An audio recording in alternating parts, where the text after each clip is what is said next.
Duas agendas vão movimentar as esquerdas nesta semana. O ex-presidente Lula participa na quarta de um ato político no interior do estado e lança sua candidatura à presidência em BH. Na terça, em Brasília, os 5 principais partidos de esquerda e centro-esquerda, PT, PDT, PSB, PCdoB e PSOL, divulgam o manifesto Unidade para Reconstruir o Brasil. Conversa comigo hoje o deputado André Quintão, do PT, que é líder do bloco Minas Melhor, base do governo Pimentel na Assembleia. Bem-vindo, deputado. Prazer, Vivi. Deputado, vamos começar conversando sobre Lula e sua candidatura. Por que lançar a candidatura de Lula? Quer dizer, ele está fazendo isso em vários lugares, agora nesse caso em BH, mas por que lançar a candidatura levando-se em conta de que há sinais de que essa candidatura não vai conseguir ir adiante, né? Por impedimento judicial. Isso não seria, digamos, impedir também uma candidatura do PT substituta que pudesse ser trabalhada para realmente disputar? Bem, Vivian, o Brasil, desde o impeachment da presidenta Dilma, vive um golpe com reflexos nas legislações sociais, como a reforma trabalhista, que subtraiu direitos do povo brasileiro, ou da emenda que conteve, limitou os investimentos sociais. E esse golpe, para ser concluído, exige que o presidente Lula seja retirado da disputa eleitoral, até porque hoje todas as pesquisas de intenção de votos revelam a larga dianteira que o ex-presidente Lula tem sobre os demais candidatos. O processo contra o presidente Lula foi um processo sem provas, uma condenação sem provas, uma condenação absolutamente acelerada em comparação com toda a história de tramitação de projetos idênticos nas instâncias onde ele foi julgado e, portanto, neste momento não se trata do lançamento da candidatura do presidente Lula. Trata da afirmação da sua liderança, da defesa da democracia, da defesa de uma eleição sem fraude, sem golpe, contando com o direito de o presidente Lula participar. Então nós estamos... É um ato de resistência? Faz parte de uma estratégia de resistência, não só de defesa política e pessoal do nosso maior líder, ex-presidente Lula, mas da democracia em nosso país. O Brasil, pós-88, pós a redemocratização, não pode conviver com um período de retrocessos como está ocorrendo, onde uma condenação é feita por convicção e não por provas. Então, a politização das decisões judiciais está prejudicando o pleno funcionamento regular da democracia brasileira. Então, vai muito além do direito de um partido simplesmente ter uma candidatura. Nós estamos defendendo a democracia que custou luta árdua de tanta gente em décadas passadas. Mesmo que isso signifique não ter efetivamente um candidato apto para disputar a eleição. Nós vamos lutar até o fim pela justiça, pelo direito do presidente Lula ser candidato a presidente da República novamente, até porque é o que a maioria da população brasileira deseja. A legitimidade está do nosso lado. A ilegalidade na condenação está do lado dos setores conservadores e da direita, que querem desconstruir uma lógica de estado de bem-estar social. Mas isso é também pressupor que a justiça participou disso. Participou de maneira absolutamente contrária, frontalmente contrária, aos princípios que sempre orientaram os seus julgamentos, a começar dos prazos. Não sou eu, não são os militantes do PT que questionam essa condenação sem provas. Expoentes do meio jurídico brasileiro e alguns do pensamento conservador jurídico apontam falhas, fragilidades na decisão da primeira instância, apontam falhas na decisão da segunda instância, um julgamento, uma espécie de combinação de voto e de prazo, inclusive para que não ocorresse a prescrição, uma média de tempo gasto absolutamente inferior a todos os processos similares em tramitação na segunda instância. Então, nós identificamos vários pontos que deslegitimam a decisão do Poder Judiciário brasileiro. E a expectativa? Estamos com duas linhas de ação. Uma linha de resistência popular, de mobilização social, de mobilização das consciências da sociedade brasileira que defendem a democracia. E também buscando, dentro da lei, dentro dos recursos possíveis, a manifestação do Supremo Tribunal Federal, como também, no momento adequado, no momento eleitoral, registraremos a candidatura do presidente Lula e faremos esse debate dentro do que assegura a legislação eleitoral junto ao TSE. Agora, além da vinda do Lula na quarta-feira a Minas, né? Ele vai em Itatiaia-Sul e vem a Belo Horizonte, vai ter um ato público lá e em Belo Horizonte tem outro. Nesta semana, quarta-feira, pela manhã, ele estará em Itatiaia-Sul num acampamento do Movimento Sem Terra, um ato político organizado pelos movimentos sociais de Minas Gerais, provavelmente também uma visita a Betim, na colônia de Rancenianos, e na parte da noite, né, a partir das 18 horas no Expo Minas, um ato político em defesa da democracia e da liderança do presidente Lula. Pois é, além disso, essa semana tem lá o lançamento de um manifesto em Brasília que está reunindo partidos, que vai ser na Câmara, não é? Na Câmara dos Deputados, está reunindo aí 5 partidos, como eu citei, PT, PSOL, PDT, PSB e quem mais? Está faltando PCdoB. Enfim, esses partidos lançam um manifesto que pretende uma unidade, uma agenda mínima comum a esses partidos. Exatamente o que se pretende com isso e como que essa união se relaciona, por exemplo, com o ano eleitoral e com a decisão de Lula permanecer candidato. Há uma leitura comum nesses partidos que o Brasil está vivendo um momento de desconstrução de políticas públicas, de retirada de direitos sociais e trabalhistas, de golpes que estão fragilizando a nossa democracia. Então, esse momento exige uma responsabilidade que vai além das disputas eleitorais ou dos interesses, ainda que legítimos, de partidos, inclusive do campo da esquerda. É momento de nós construirmos uma plataforma mínima de reconstrução do Brasil, de retomada de um processo de desenvolvimento com justiça social, de fortalecimento real das instituições democráticas, de reconstrução de um clima de maior diálogo, tolerância, sem preconceitos e sem violência, pela cultura da paz em nosso país. Então, é uma base mínima de entendimento entre partidos que têm uma história, têm uma trajetória em nosso país, defendendo estes princípios e, obviamente, muitos destes pontos serão traduzidos em linhas programáticas das candidaturas que estes partidos defenderão neste ano de 2018. Obviamente, se isso pode desaguar em candidaturas unificadas no primeiro ou no segundo turno, isso a dinâmica política vai demonstrar, mas nesse momento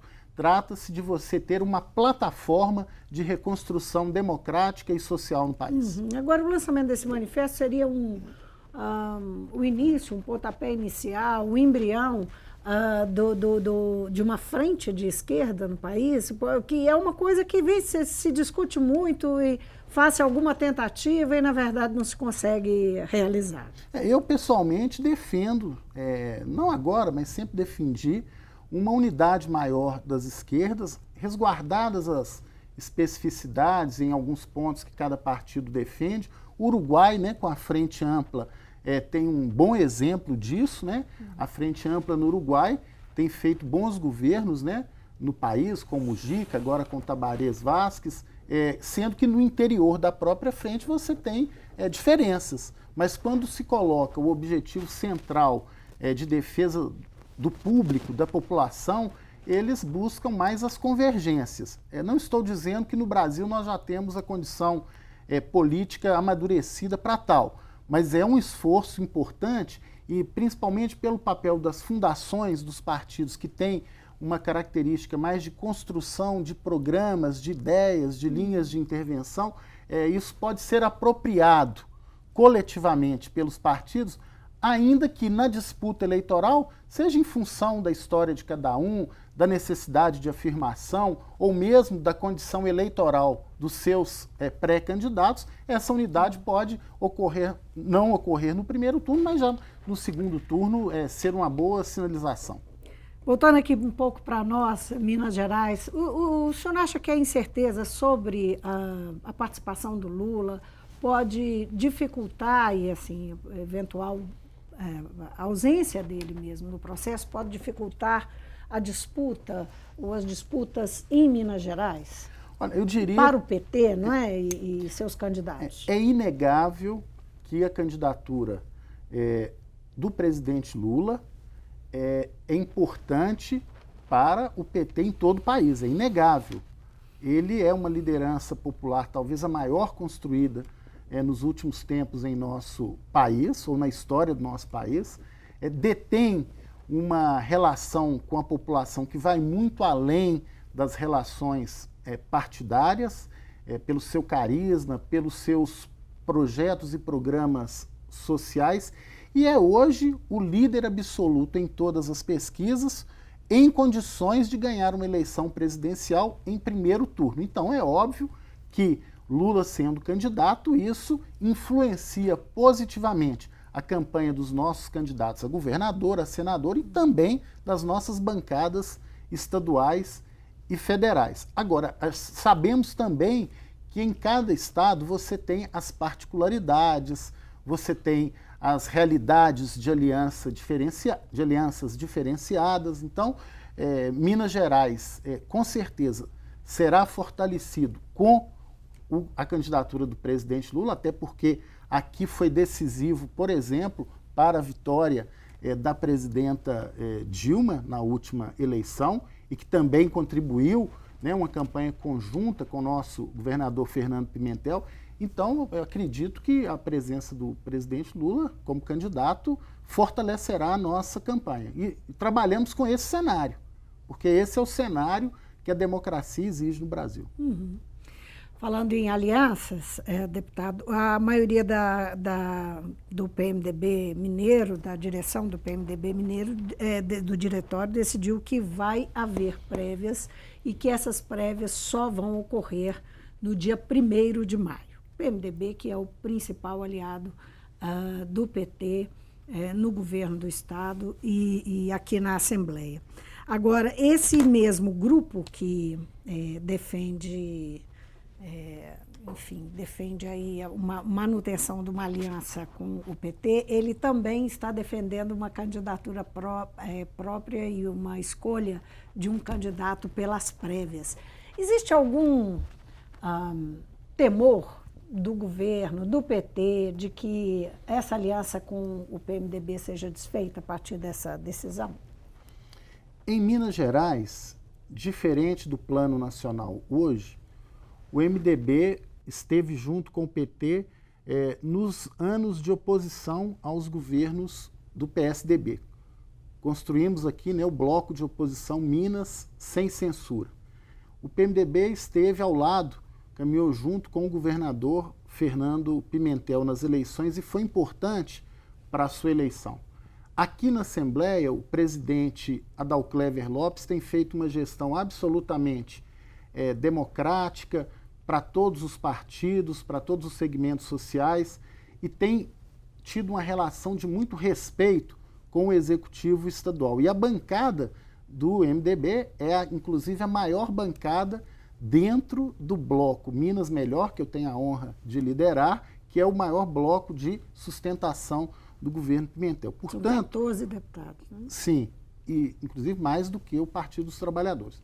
Portanto, o MDB é um parceiro prioritário, aqui em Minas, um parceiro fundamental num processo de governo, como ainda estamos fazendo, temos um ano importante aí para governar Minas, no processo eleitoral visando a reeleição do governador Fernando Pimentel e também o MDB mineiro num processo, particularmente aqui a bancada estadual, de caminhar junto também na candidatura presidencial com o ex-presidente Lula. Então, nós esperamos que isso ocorra. Agora, nós temos também que reconhecer que um partido como o PMDB, que tem o maior número de prefeitos, que tem o presidente da Assembleia Legislativa, que tem a maior bancada de deputados estaduais, tenha todo o direito, neste momento, de cogitar e discutir com as suas bases a hipótese de uma candidatura própria. Não seria natural se um partido dessa dimensão já começasse a discutir o processo eleitoral abdicando de uma possibilidade de uma candidatura própria. Agora, uma candidatura ao governo exige também viabilidade eleitoral, tem um processo político, um processo de entendimento, um processo de participação também no governo que não pode ser desconsiderado, relações também políticas construídas ao longo de anos. Eu tenho certeza que no momento adequado vai prevalecer a decisão daqueles partidos que têm compromisso com Minas, no sentido de qual é a melhor candidatura neste momento para avançarmos um projeto democrático popular em Minas Gerais, iniciado com o governador Fernando Pimentel, e resgatarmos este mesmo projeto no país com a candidatura do presidente Lula. Tenho certeza que esse diálogo vai ocorrer e principalmente sob a liderança do presidente da Assembleia, deputado Adalclever Lopes. O senhor acha que esse adiamento é uma forma de, construir essa, sem traumas, reeditar essa aliança? Sem traumas? Pode ser isso? Eu não considero muito elegante, principalmente eu que sou líder de um bloco cujo partido PMDB integra, comentar decisões internas do partido. Mas, não fugindo da sua pergunta, é uma decisão que fortalece uma unidade partidária real com aquelas lideranças políticas que, independente do caminho que o partido for adotar, continuarão a trilhar os caminhos do PMDB em Minas Gerais. E também uma decisão dessa natureza, já neste momento, março, que era a proposta original, de fato seria muito precipitada, uma vez que vários cenários da disputa eleitoral só ocorrerão a partir do período de desincompatibilização, que é no mês de abril. E de filiação partidária também, até para você ter condição de analisar todo o cenário. A gente não disputa uma eleição sem analisar também os possíveis cenários dos adversários. Justamente, falando em cenários de adversários, nós temos uma, digamos, já não é mais novidade, mas é o que há de mais novo, que há lá, tudo indica, uma divisão entre um grupo que vinha se opondo ao governo Pimentel e que era governo antes de Pimentel, que reunia uma série de partidos. E há agora uma divisão entre esse grupo. Parece que Diniz Pinheiro, que é considerado, foi presidente da Assembleia, ex-deputado, está se aliando a Márcio Lacerda, formando aí talvez um terceiro grupo nessa disputa, um grupo que não estaria diretamente sob a influência do PSDB, de Anastasia e de Aécio Neves. Como é que a base de Fernando Pimentel e o governo estão vendo essa divisão, essa novidade aí? Esse cenário que você tão bem retratou e que se avizinha, revela, em primeiro lugar, a desconstrução e fragilização da liderança do senador Aécio Neves. O seu grupo político, que até a última eleição caminhava unificado, está desmoronando. Ele não tem mais aquela liderança de ou impor ou construir uma candidatura unificada, como fez na última eleição ao governo de Minas, inclusive gerando muito descontentamento no interior da sua própria base, com a escolha do candidato não sendo feito ouvindo as principais lideranças. Nesse sentido, tanto o ex-presidente da Assembleia, Diniz Pinheiro, o ex-prefeito Márcio Lacerda já caminharam muito juntos com o senador Aécio Neves e agora querem um voo próprio, ou separados ou unificados, mas sem seguir a orientação do senador Aécio Neves. Então isso, de fato, divide esse polo hegemônico que foi há 12 anos atrás, né, de governos do PSDB em Minas Gerais. E a outra questão é que o governo Pimentel, ele também terá, e nós acreditamos nisso até o período da eleição, muita coisa para mostrar melhor e diferente do que foi construído em Minas. E só não foi melhor por causa da herança herdada que também durante anos, né, ficou aí escondida, ficou sem muita divulgação, mas é uma crise estrutural crônica do Estado que com muito esforço o governo Pimentel tem enfrentado. Então, agora, esse cenário de fragilidade da oposição decorre da desconstrução da liderança do senador Aécio Neves, de um lado, e também de um governo de Estado diferente e melhor, ainda que numa situação nacional absoluta de crise neste momento. Agora, a oposição, em resposta a essa, inclusive isso fez parte da fala, da mensagem do governador aqui na abertura dos trabalhos na Assembleia, em resposta à oposição argumentou que o governador fala isso há 3 anos, ele está no governo há 3 anos, é o governador e tem colocado na conta dos governos anteriores, dos governos tucanos, as dificuldades de Minas, que são muitas, não é? Qual que é a real possibilidade de Fernando Pimentel conseguir superar assim, problemas graves que ele tem agora, não é? Dificuldades graves, nós podemos citar algumas aqui, à medida que a gente for conversando, mas superar isso e mostrar resultados, porque são questões que abalam um número muito grande da população. Tem a ver com a folha de pagamento escalonada, tem a ver com o 13º atrasado, tem a ver com, enfim, com a repasse de municípios que a AMM cobra, enfim, e uma dificuldade muito grande de caixa do Estado. Vivian, o cidadão e a população mineira e brasileira cada dia estão mais conscientes e espectadoras muito atentas da realidade social e econômica.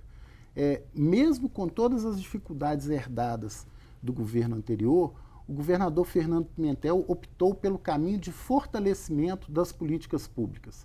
Não privatizou, não fez demissões desnecessárias, assinou e assumiu o compromisso de pagar o piso nacional do magistério com todo o esforço, ele está buscando resgatar esse compromisso, fez concursos públicos em áreas fundamentais na própria educação e na segurança pública. É isso que dá margem à oposição.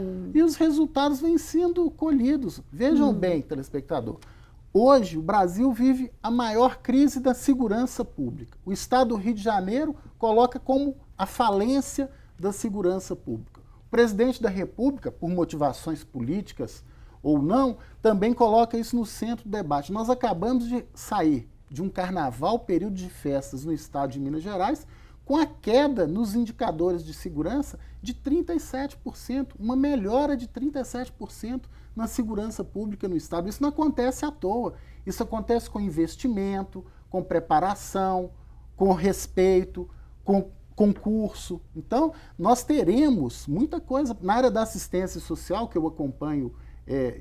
Eu posso comparar 3 anos do nosso governo com os 12 anos do governo anterior. Eu faço esse debate porque é uma área que eu aprofundei em toda a minha vida. Então, nós temos indicadores, resultados, programas, propostas qualitativamente superiores. E isso será mostrado. Como é que o governo vai responder, por exemplo, a uma acusação que a oposição faz, que é a questão do inchaço da máquina? Não houve inchaço. Fazer concurso público não é inchar a máquina. Você criar uma estrutura de apoio à agricultura familiar, estou falando aqui da SEDA, que é a Secretaria de Desenvolvimento Agrário, é fortalecer e incentivar a diversificação da economia mineira, é garantir os produtos de aquisição de alimento sem agrotóxico, orgânicos, para as escolas, para a alimentação escolar, nós vamos comparar se houve inchaço ou não. Pelo contrário, nós estamos, inclusive, enxugando gastos desnecessários, como o recente agora, o Palácio Tiradentes, na cidade administrativa, né, só com o fechamento dele, sem nenhum prejuízo para a população, o governo de Minas vai economizar 5 milhões por ano. É um mês de pagamento para todos os municípios do piso mineiro da assistência social, só para ficar nesse exemplo. O senhor, como líder do bloco Minas Melhor, que é a base do governo Pimentel, como é que o senhor vê, qual que é a sua expectativa dos embates aqui na casa nesse ano, que é ano eleitoral, né, com a oposição? São naturais, fazem parte da democracia. Eu só espero que as questões de relevante interesse para a população de Minas Gerais não fiquem secundarizados, relegados a segundo plano em função da disputa eleitoral. A disputa eleitoral tem um calendário, se inicia em 15 de agosto. Nós estabeleceremos aqui um rito, um procedimento de votações para esse período. Agora, nós temos uma agenda de responsabilidade com o Estado de Minas Gerais. Nós teremos a votação da Lei de Diretrizes Orçamentárias para o ano de 2019, próximo governo. Nós teremos aí também a votação dos vetos, 18 vetos do governador. Nós temos matérias de iniciativa dos parlamentares que ainda não foram votadas e eu defendo, já fiz isso em plenário, de público, na tribuna. Nós temos que priorizar nesse semestre os projetos importantes de parlamentares. Nós temos projetos, posso citar o meu, de proteção do sinclinal moeda, área de proteção ambiental central, fundamental para o ecossistema, meio ambiente e recurso hídrico aqui na região metropolitana. Nós temos projetos de fiscalização de barragens que ainda não foi aprovado e estão sendo objeto de debate. Então, Vivian, eu acho que vai ser um clima tenso, quente. É lógico que a disputa eleitoral acirra os ânimos. Agora, nós temos que ter aqui a serenidade, responsabilidade e diálogo suficientes sob a liderança do presidente da Assembleia, deputado Adal Clever, e do Colégio de Líderes, para estabelecermos uma pauta de votações de matérias prioritárias e relevantes para o cidadão, inclusive matérias polêmicas que merecem aprofundamento, mas nós temos que enfrentar. O governo encaminhou o projeto de criação do Conselho Estadual LGBT, importante para políticas públicas, que tem a tramitação embargada, tem a tramitação impedida. Então, nós temos que, o Plano Estadual de Educação, nós temos matérias de parlamentares e do governo que não foram votadas por falta de acordo político no ano passado, mas que nós precisamos votar nesse semestre. Então, disputa eleitoral é a partir de agosto e nós temos que cumprir a obrigação. Eu digo, Vivian, que a política, a cada dia perde muito, da sua credibilidade, inclusive as instituições. Então, cabe a nós que estamos no parlamento também estreitarmos esse diálogo com a população, identificar por que isso está acontecendo e trabalhar aquelas bandeiras e pautas principais que dizem respeito ao dia a dia do cidadão. Muitas vezes o debate partidário eleitoral não tem nada a ver com o atual momento da população. A população quer discutir isso no momento certo. Deputado, muito obrigada por vir ao Mundo Político. Prazer, Vivi. Sempre à disposição. Eu conversei com o deputado André Quintão, do PT. Ele é líder do Bloco Minas Melhor, o bloco de sustentação do governo Pimentel na casa. Nós falamos aqui sobre diversos assuntos, a movimentação das esquerdas, lançamento da candidatura Lula quarta-feira em Belo Horizonte, lançamento de um manifesto em Brasília, que reúne vários partidos de centro-esquerda e de esquerda, e também do futuro do governo Pimentel, das disputas, a busca da reeleição. O Mundo Político fica por aqui. Obrigada por nos acompanhar e até o próximo programa.